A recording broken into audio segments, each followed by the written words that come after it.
Hey guys, I'm Pixel Dan, and this is a review of the Mattel DC Comics Unlimited New 52 Darkseid. That's right, moving right along with the New 52 releases from Mattel that are hitting retail stores, next up is Darkseid. As you can see, he comes in the same style blister card packaging that is very familiar to what we've seen ever since DC Universe Classics started. The blister bubble showcases the figure within, and alongside the figure is some cool artwork of the Darkseid character.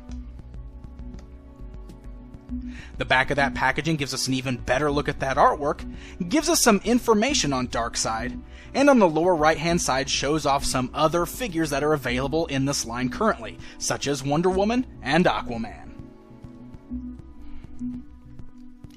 Alright, so let's go ahead and take a look at this figure outside of the packaging.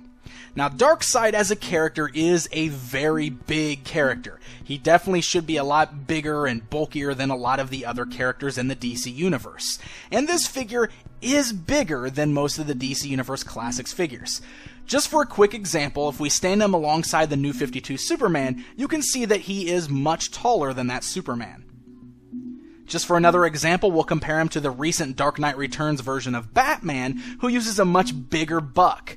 You can see that Darkseid still stands just a little bit taller than even that Batman.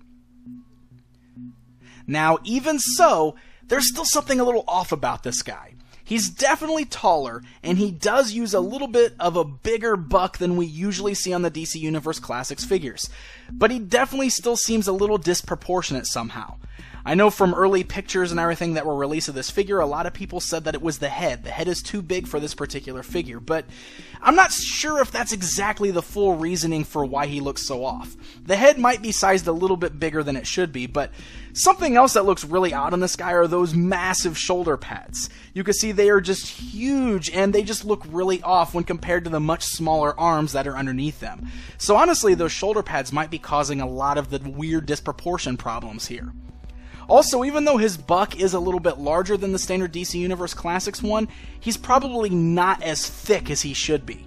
Darkseid is a much bigger, bulkier character, and even though he's bigger in this figure, he doesn't seem like he's quite big enough.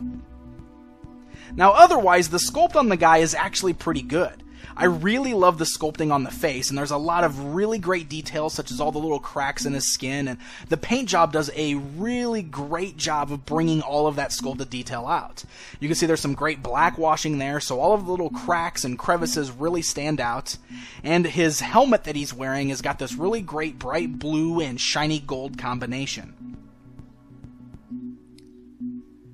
Now, the armor that he's wearing on his chest is actually part of the chest sculpt, so it's not separate armor. You can see that it's all worked right into the torso sculpt, so this is a new sculpt as far as I can tell. It's got the same great details in there, lots of little cracks in the armor and everything, and again, that very bright blue with that very metallic looking gold paint on there. A lot of the parts on here do actually seem new. You can see that he's got some great sculpted detail on the arms there that match the cracks and crevices that are seen in his face. Now, the legs are the only part of this that do seem to be reused. I know there was a lot of speculation that this figure was going to use some parts from Masters of the Universe Classics, just like we saw with Dark Knight Returns Batman. And it seems that is the case in the legs only. The legs and thighs specifically do seem to be right off of a Masters of the Universe Classics figure. But everything on the upper body seems brand new to me. Now, as far as the articulation goes, there's nothing really out of the ordinary here. The head is able to turn left and right and has a really great ability to look up and down. Those giant shoulder pads are flexible so they don't hinder the movement of the arms, where there's ball joints in the shoulders, swivels at the biceps, standard joints at the elbows, and swivels at the wrist. He has the torso cut there. He's got the swivel at the waist cut. The legs are still able to move outwards, forwards, and backwards at the thighs. He also swivels at the thigh there.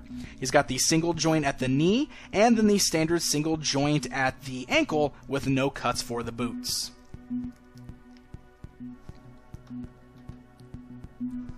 Now, Darkseid doesn't come with any accessories, but that seems to be pretty standard for most of these figures in this particular new line. Every now and then we get a figure like Aquaman or Wonder Woman who comes with a weapon, but for the most part, these guys just seem to come standalone. And that seems to be okay for Darkseid here. I mean, he is a big hulking figure, and he does seem to have some pretty cool new parts on here, as far as I can tell. I could be wrong, maybe we've seen some of these parts before, but I do like the sculpt and all the paintwork and everything like that. The proportions just seem a little off about this guy. It's hard to pinpoint exactly what it is, but I'm going to say it's a combination of his body not being big enough and those shoulder pads and head just being a little bit too big for the body that they're being used on. It's not as bad in person as I thought it was going to be from seeing the initial pictures, but it's definitely a little off. But the sculpt work and everything else is pretty great on this guy.